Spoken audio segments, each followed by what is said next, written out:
রাম সম্ভবং প্রতিবর্ত সমাচার্য শ্রী সমৃদ্ধি সদা পুরো সতী সাবিত্রী রাম সীতা স্বরূপ সাক্ষাৎ লক্ষ্মী নারায়ণ শিব শক্তি শরণ সীমন্তে সিন্ধুরং দদানি দিয়ে মাথা থেকে ফেলে দাও।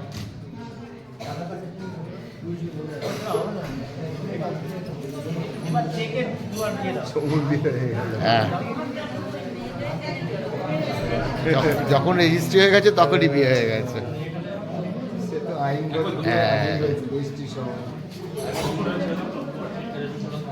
সবাই এখনো আছে। তোমার ব্লগ শুরু হয়ে গেল।